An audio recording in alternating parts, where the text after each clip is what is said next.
Magandang araw po sa ating lahat mga boss. Kumusta po kayo? Sa araw na ito, ituturo ko po sa inyo kung paano po tayo mag-spray ng Acriticast.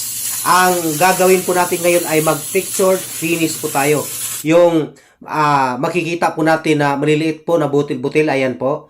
O tinatawag po ito sa iba na anti-finish. Kaya naman panoorin pa ninyo hanggang sa dulo para makita po ninyo ng step by step kung paano po ito gagawin. Ngunit kung bago lang po kayo sa aking channel, palambing naman mga boss, baka naman po pwedeng mag-subscribe na po kayo kung kayo po hindi pa po nakapag-subscribe. At pakipindot po yung subscribe button para lagi po kayong ma-update kung ano man yung i-upload po natin dito po sa ating channel. Bago po natin ipagpatuloy mga boss yung ating gagawin ngayon, didemo ko muna sa inyo kung paano po ito gamitin, itong mortar gun na ito para po sa ating texture finish. So ito po yung ating nozzle. Mayroon po itong 3 piraso na nozzle mga boss. Ito po yung pinakamalaking butas. Yan po. At ito naman yung pinakamaliit. At ang gamit ko po ay yung pangalawa doon po sa malaki. So ganyan lang po. Yan naman po yung daanan ng hangin. Yan. Ilalagay po natin dito yung ating Acriticast at lalabas po yung hangin dito. Itutulak niya yung ating Acriticast. So kailangan po dito mga boss kapag ganitong finish po ating gamitin, dapat malaking compressor po ang ating gamitin. At least, nasa mga 1 horsepower hanggang 2 horsepower yung ating makina na ating gamitin. At ang hangin po natin dito mga boss ay dapat nasa mga 80 PSI pataas. At kapag mailagay na po natin dito sa loob, ito naman po yung ating labasan po ng ating hangin. So, yan po yung ating on and off. So, bago po tayo mag-spray mga boss, kailangan po nating takpan ang lahat. Lalong-lalo na dito sa trabaho na ito, tapos na po yung ating kisame, tapos na po yung ating flooring, yung pagta-tiles, at may bintana na po. So, kailangan po nating maglagay po ng masking tape. So, ang ginagawa ko po ngayon ay tinitape ko muna yung ating mga masking tape, saka po natin ito idikit.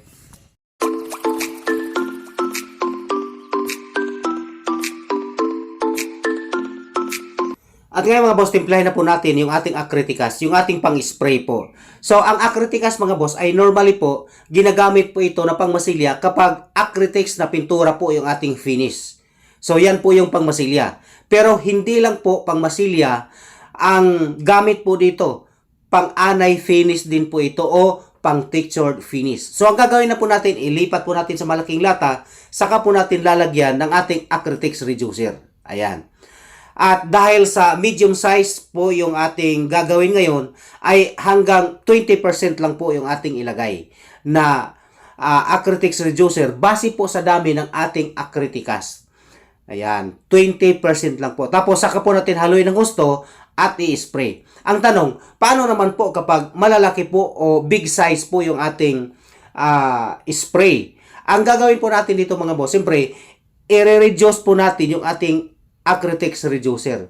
So, gagawin po natin ng hanggang 10% base po sa dami ng inyong Acriticast. So, paano naman po kapag pinong-pino po yung ating spray? Hanggang 30% po yung inyong ilagay na Acritex reducer kapag pinong-pino po yung ating i-spray. At haluin po natin ng gusto bago po natin i-spray.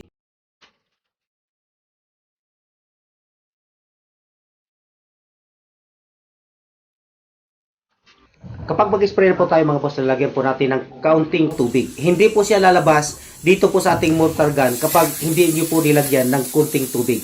Yan po ang sekreto po kung paano po siya gagawin o paano po siya i-spray.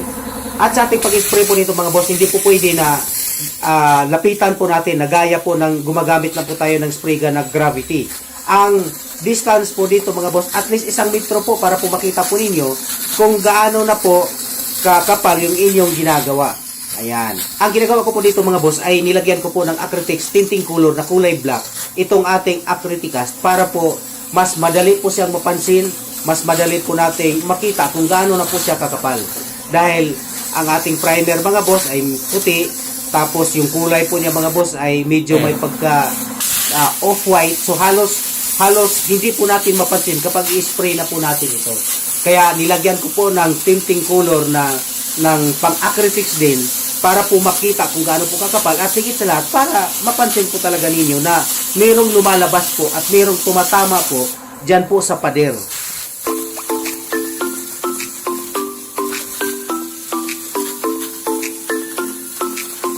So mga boss, ano nga ba ang advantage at disadvantage po kapag ito po yung gamitin natin sa ating pader, itong Acriticast na gagawin po nating textured finish o anay finish.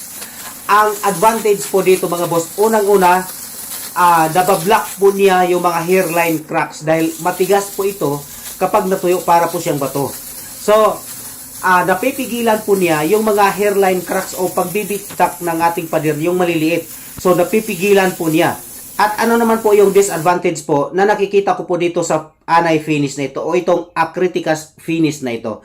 Ang disadvantage po na nakikita ko po dito, dahil bukol-bukol po siya o meron po siya mga butil-butil po, may tendency po na sumasabit yung mga alikabok, dala po ng hangin. So yan po ang nakikita ko po dito. Pero wala pong problema yan kung alikabok lang po ngayon ang ating problema dahil madali po itong linisin, itong Acriticast na ito kapag pininturahan po natin ng Acritex din na pintura. Lalong-lalo na kapag semi-gloss o gloss yung ating finish po dito.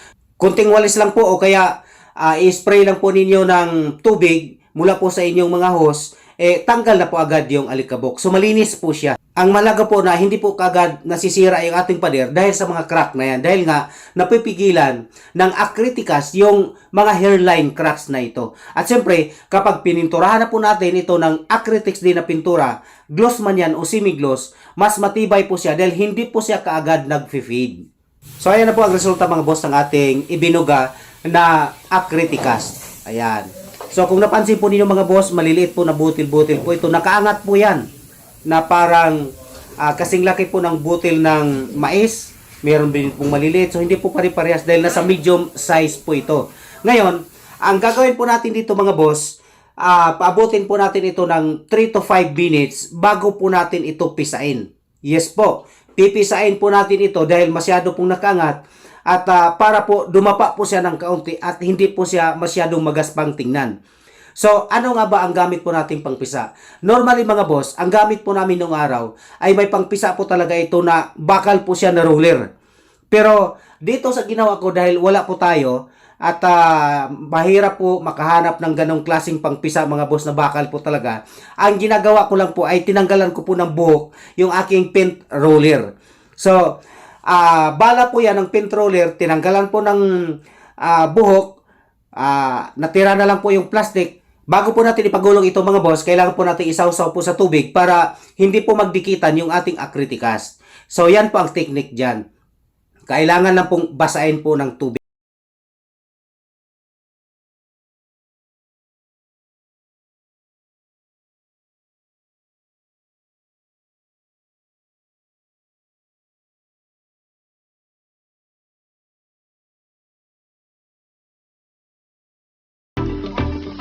Pagkatapos po nating napisa mga boss yung ating Acriticast, siyempre ipa-primer na po natin. Ayan. Ipa-primer na po natin ito para po matakpan po yung ating kulay na binuga dahil iba po yung kulay niya. At bakit po tingnan kapag ganun po ang kulay na may kulay dark gray po siya at kulay puti. So, kailangan po dito isang kulay lang po yung ating gagawin at gagamitan po natin siyempre. So, ito po yung ating pang top coat mga boss. Semi-gloss po ito na brocade white. Ayan. Para lang po siyang off-white. Yan po yung kulay po niya. So magandang kulay po ito para sa labas. Alam niyo po, tape ko po sa inyo, hindi po maganda na ang kulay po niyo sa labas, dark. Dapat po light lang po. Kahit anong klaseng kulay, basta light lang ang ating gamitin. Basta sa labas. Dahil asahan niyo po mga boss, lalong-lalo na kapag tinimpla lang po natin yung kulay na yon, mas madali pong mag-fade. So kung gusto po niyong dark ang kulay ng inyong pader, bilhin po ninyo ng ready mix na po yung halo na po galing po sa pabrika. At ngayon mga boss, i-apply na po natin yung ating pangkulay na brocade white. Ayan. Ang gagawin po natin dito mga boss ay 2 patong po ang gagawin po natin dito. So, nasa atin po kung gawin po nating 3 mas maganda. At mas maganda po kung lagyan po natin ng clear. Acritex clear. Kung gusto po natin na madipinsahan po talaga ng gusto yung ating pader, lalong-lalo na sa ating kulay. So, para madipinsahan po yung ating kulay, lagyan po natin ng Acritex Clear. Naway may nakuha po kayong kunting idea dito po sa ating pinakitang video ngayon mga boss. At para po sa mga baguhan na hindi pa po nakapag-subscribe, naway mag-subscribe na po kayo mga boss. Pakipindot yung notification bell para ma-update po kayo lagi kung ano man yung i-upload ko po dito sa channel na ito. Ang channel na ito mga boss ay meron na pong mahigit 200 videos na ngayon na pwede po niyong mapanood. At sinisigurado ko po sa inyo na marami po kayong matutunan dito. Huwag po niyong kalimutang mag-like at mag-comment kung meron po kayong mga katanungan. At kung hindi po ninyo mamasamain mga boss, paki-like at follow po yung aking FB page na Paint and Varnish Solution.